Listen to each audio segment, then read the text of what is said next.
Les signes qu'il est fou amoureux de vous. Bonjour à toutes, c'est Fabrice Julien, coach auteur, expert en séduction depuis 2010, notamment auteur de le trouver, le rencontrer, le garder, séduire votre homme idéal en appréciant la quête. Je vais vous révéler sans plus tarder les signes qu'il est fou amoureux de vous en début de relation et un peu plus en avant dans la relation.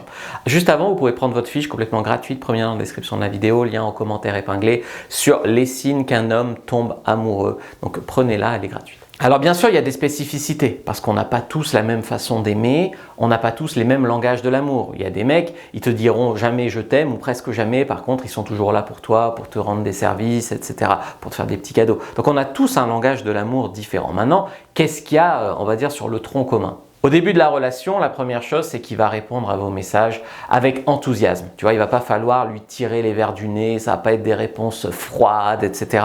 Il va être heureux d'échanger avec vous, il va poser des questions, il va s'investir, il va mettre vraiment beaucoup d'enthousiasme. C'est pas « il ne m'a pas répondu depuis 3 jours, ouais, je lui ai posé une question et il évite de répondre ». Voilà, c'est pas ça. 2, il veut passer du temps avec vous, donc votre présence est importante pour lui. Ça veut dire quoi? Ça veut dire que même quand vous avez vos règles, par exemple, si vous lui dites on peut se voir mais on fera rien, le mec dit ah mais t'inquiète pas, on se voit quand même, j'adore passer du temps avec toi. C'est pas ah non t'as tes règles, on se verra la semaine prochaine alors, parce que là c'est un mec qui finalement te voit que pour le cul. Donc il faut vraiment voir qu'il aime ta présence, juste pour ta présence. Il est capable de te fréquenter un après-midi, même s'il n'y a pas de sexe, juste pour faire des magasins par exemple. Ce comportement est très mal compris. Numéro 3, la plupart des femmes pensent qu'en fait un homme qui fait ça c'est une merde, mais en fait c'est un homme qui veut vous plaire. Un mec qui va chercher un petit peu parfois maladroitement à vous impressionner. Il va chercher il va en rajouter sur son métier, il va en rajouter sur combien il gagne, il va en rajouter sur sa voiture, il va en rajouter sur ses ex, il va en rajouter sur je sais pas quoi. C'est parce que en fait il veut faire bonne impression, il veut vous impressionner. Il veut aussi vous divertir, il va faire des tas de blagues,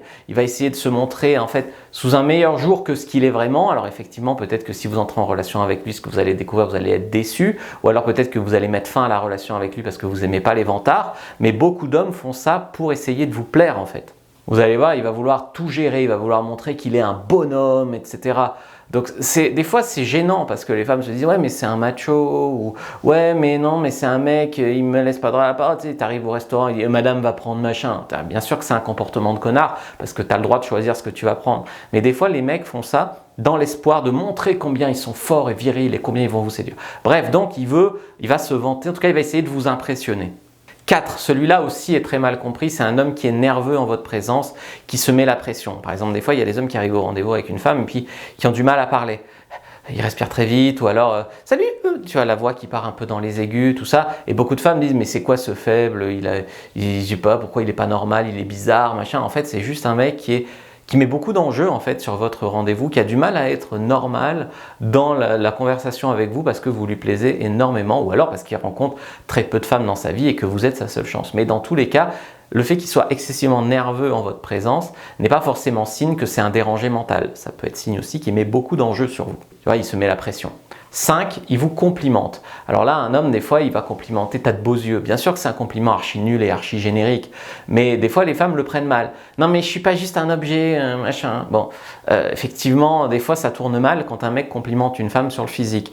Mais dans tous les cas, un homme qui le fait, qui va te donner un compliment, des fois, ça fait un peu forcé, ou des fois, ça fait inauthentique, ou des fois, il va complimenter n'importe quoi et tu sens que c'est pas tout à fait sincère, que c'est juste pour te faire plaisir. Et il y a des femmes que ça dérange, ça. Mais dans tous les cas, quand un homme fait ça, en tout cas, c'est qu'il cherche votre validation ou en tout cas, il cherche à vous faire plaisir, donc à avoir votre approbation.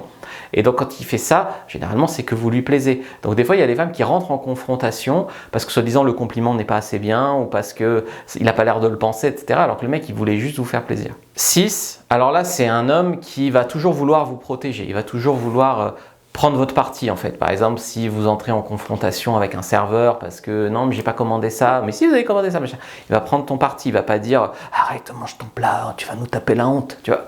Donc il va toujours vous défendre, il va vouloir vous protéger. C'est très instinctif chez l'homme de protéger la femme qu'il aime. Donc il va vouloir vous protéger, même s'il n'est pas d'accord avec vous, on va dire, en public, il prendra votre côté pour que vous vous sentiez soutenu. Un homme qui en public te soutient pas puis qui espère rentrer avec toi de sauter, c'est quand même problématique, tu vois. Donc, mais un homme amoureux, même s'il n'est pas d'accord, il va essayer de dire non mais attendez, vous lui dites ça mais c'est pas vrai, elle a aussi raison parce que blablabla. Même s'il n'est pas d'accord, il va trouver des arguments pour lesquels vous n'avez pas tout à fait tort. Donc ça, c'est, on va dire, avec l'euphorie du début de la relation.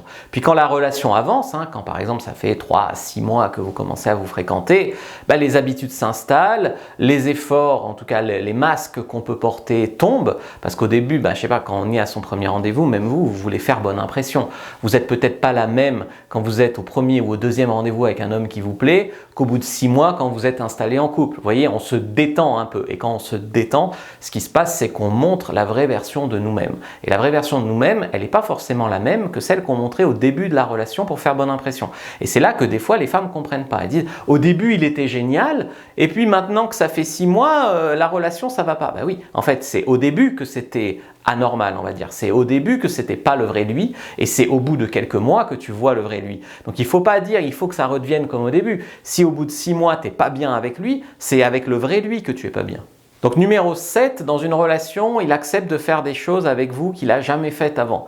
Peut-être se mettre à un sport pour le partager avec vous, peut-être qu'avant il n'avait jamais fait le ménage chez lui, il fait des efforts sur le ménage pour être avec vous. Enfin voilà, il fait des choses qu'il n'avait jamais faites avant, il sort vraiment de sa zone de confort pour vous. Numéro 8, il va retenir des choses à votre sujet. Des choses que vous allez lui raconter sur votre enfance, bien sûr votre date d'anniversaire, ou quand vous allez passer devant un magasin, vous allez dire « Ah mais ça, c'est un petit cadeau que j'avais quand j'étais petit, ça m'a trop marqué, etc. » Il va retenir ce détail et puis peut-être il vous l'offrira à votre anniversaire. Donc vraiment, comme il met de l'intérêt sur vous et sur votre relation, il va être attentif et retenir les petits détails. Quand on n'est pas attentif et qu'on ne retient pas, c'est qu'au final, on s'en fout. On ne met pas de l'attention sur ces choses-là. Numéro 9, il se projette dans le futur avec vous, que ça peut être se marier, ça peut être simplement partir en vacances ensemble ou faire un bébé. Voilà, mais c'est pas que la carrière, dans sa vie. Même les bébés, des fois, c'est je veux des enfants, mais c'est pas forcément avec toi, tu vois. Donc c'est vrai que vraiment, je veux des enfants avec toi. Ça va pas être que moi, mes projets, c'est ma carrière. Ou moi, mes projets, c'est de déménager à l'autre bout de la France dans un an pour avoir une promotion. Là, c'est vraiment, une fois qu'il est dans une relation installée, bien sûr, un mec que tu rencontres, que tu as vu 3 fois, il te doit rien. Mais un mec avec qui tu es depuis 6 mois, 1 an et qui soi-disant te laisse espérer une relation longue d'une vie, et bien du coup, s'il commence à te dire que le plus important c'est sa carrière ou que vous n'avez pas vraiment des projets ensemble, des projets de vie, je parle, parce que bien sûr chacun peut avoir sa carrière de son côté, mais il faut quand même que ce soit compatible. Et des fois, pour que ce soit compatible, il faut faire des compromis, il faut trouver des solutions pour pouvoir rester ensemble, etc. 10. Alors bien sûr, il vous laisse entrer dans sa vie. Il vous présente à ses amis, à sa famille. Alors on m'a fait l'objection l'autre fois dans une vidéo que oui, on choisit ses amis, on ne choisit pas sa famille. C'est vrai, mais il n'empêche que ta famille, elle est dans toi, elle est dans ton sang, c'est ton héritage. Donc il y a un moment où ton mec, c'est compliqué s'il ne veut jamais rencontrer ta famille. Tu vois, on dit souvent que si vous avez des enfants ensemble, il ressemblera peut-être à ton père ou à ta mère. Et donc il veut quand même voir, ça ne veut pas dire qu'il va te juger. Si ta famille c'est des gros cons par exemple, il va peut-être pas te juger, il saura peut-être faire la part des choses. Tu vois. Et puis des fois tes amis aussi c'est des cons, est-ce qu'il faut te juger aussi sur tous tes amis ou si tu n'as pas d'amis spécialement? Donc les amis, non, c'est mieux que la famille, non, c'est pas vrai, les deux c'est important. 11. Tous les jours, il vous donne de l'attention. Tous les jours, il vous demande comment s'est passée votre journée ou comment ça va, comment vous vous sentez aujourd'hui, etc. Parce qu'il y a des mecs, mais il y a des femmes aussi, je vous rassure, c'est pareil, qui rentrent le soir, qui racontent leurs petits problèmes et puis quand tu veux parler de quelque chose, ils ne t'écoutent pas. Ou alors à table, tu lui dis « Ah, j'ai eu un gros problème au boulot, franchement, je me fais beaucoup de soucis. En fait, il y a un client qui blablabla. Bon, tu veux plus de la pizza? Allez, je la mets au frigo. » Et donc, tu te sens pas soutenu, tu te sens pas écouté, tu te sens pas... Voilà. Donc, mais un homme qui t'aime, on va dire, qui est à fond sur toi, il va te mettre de l'attention, te donner de l'attention. Il va pas forcément être là en mode « je recherche des solutions pour toi, ton patron c'est un connard, tu veux que j'aille lui péter la gueule ». Il y a des mecs comme ça, mais c'est encore une fois, bien sûr que c'est déplacé, mais c'est encore une fois des mecs qui veulent te protéger, tu vois. 12, il va respecter vos envies et vos besoins, même si ce n'est pas ses goûts à lui. Par exemple, peut-être que tu aimes l'art japonais et que lui, il s'en bat les couilles, et pour te faire plaisir, il va quand même t'amener à cette expo d'art japonais. 13, dans la vie, vous restez sa priorité. C'est-à-dire que par exemple, comme je disais tout à l'heure, peut-être qu'il peut avoir une promotion au travail, sauf qu'il faut qu'il déménage à 300 km. il va peut-être dire, en fait non, ma priorité c'est de faire ma vie avec cette femme, on est installé ici, du coup je renonce à la promotion pour elle. Ça ne veut pas dire qu'il doit absolument renoncer à la promotion, moi je ne me positionne pas sur ce que vous faites dans votre vie. Ce que je veux dire c'est que vous passez en priorité. Par exemple, s'il a le choix entre se branler devant le foot ou vous faire sortir au resto parce que vous ne pouvez pas y aller souvent par exemple, eh bien il choisira de vous faire sortir au resto, de vous faire une belle soirée, puis il regardera juste le résultat du match. Donc il vous fait passer en premier. 14, on dit souvent que l'amour marche avec l'admiration. Eh bien il faut qu'il admire quelque chose chez vous. Moi par exemple, j'admire chez ma copine qu'elle est médecin. Elle est brillante et diplômée, ultra diplômée. Donc c'est quelque chose que j'admire. Je ne suis pas avec elle parce qu'elle est médecin, c'est un tout. Mais c'est quelque chose que j'admire. Eh bien, souvent, une femme va devoir admirer soit « Ah, il est trop beau », soit « Ah, il est trop drôle », soit effectivement « Ah, il est très riche » ou « très diplômé » ou « très ci, très ça ». Mais l'amour se nourrit d'une forme d'admiration. Donc, il en faut. 15, il ne passe pas son temps à vous rééduquer. Parce qu'il y a des hommes, ils se mettent en couple avec une femme et puis ça ne va jamais.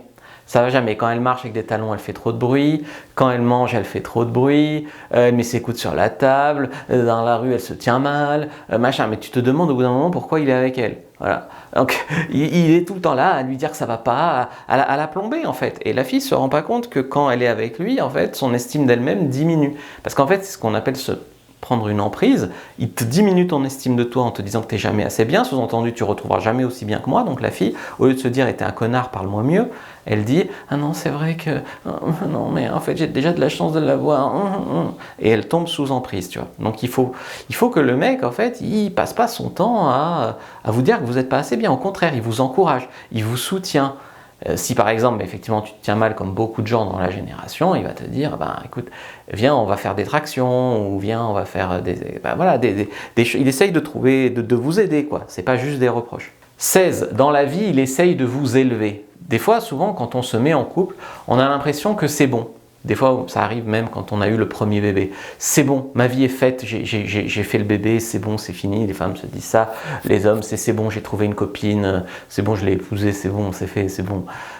En fait, non, dans la vie, si on ne fait rien, si on stagne, on tombe, d'accord?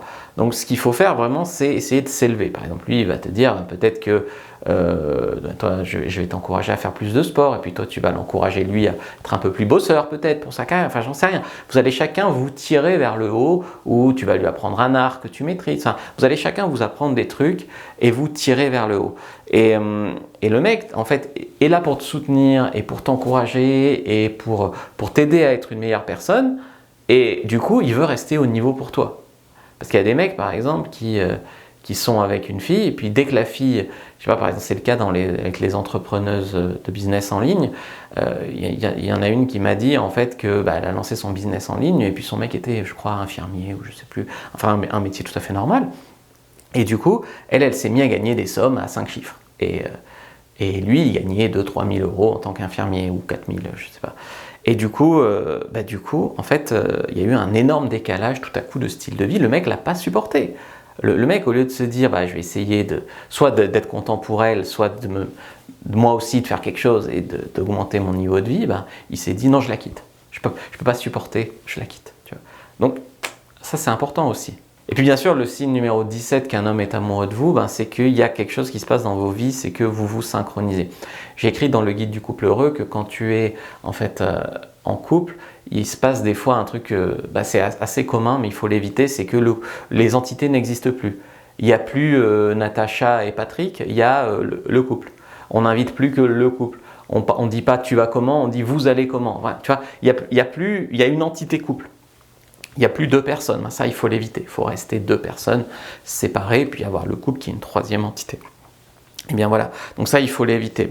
Ce qui se passe souvent, et c'est plutôt bien, mais en fait il faut quand même éviter qu'il y ait des dérives, c'est que vous vous synchronisez, vous commencez à avoir les mêmes tics de langage, vous employez le même genre de vocabulaire, vous regardez les mêmes séries télé, vous vous comprenez tous les deux tout de suite, vous avez les mêmes blagues communes, les private jokes, etc. Des fois même c'est insupportable d'être avec vous parce qu'on ne comprend rien, vous avez que vos délires, machin. Et du coup, ça c'est bon signe. Par contre, il faut éviter de tomber dans le « je n'existe plus en tant qu'individu, je ne suis qu'un couple », etc. Ça arrive à beaucoup de personnes. Et le problème, c'est que très souvent, il y a un moment où le couple va moins bien, et là on se réveille, on se dit je me suis éloigné, j'ai perdu tous mes amis parce qu'en fait il n'y avait plus que le couple, ou j'ai laissé tomber mon boulot, j'ai plus fait d'efforts parce qu'il n'y avait plus que le couple, et après on le regrette. Prenez votre fiche sur les signes qu'un homme tombe amoureux, likez, commentez, partagez. Merci d'avoir regardé jusqu'au bout. Moi je vous dis à bientôt. Abonnez-vous et que le dieu de la séduction soit avec vous les amis.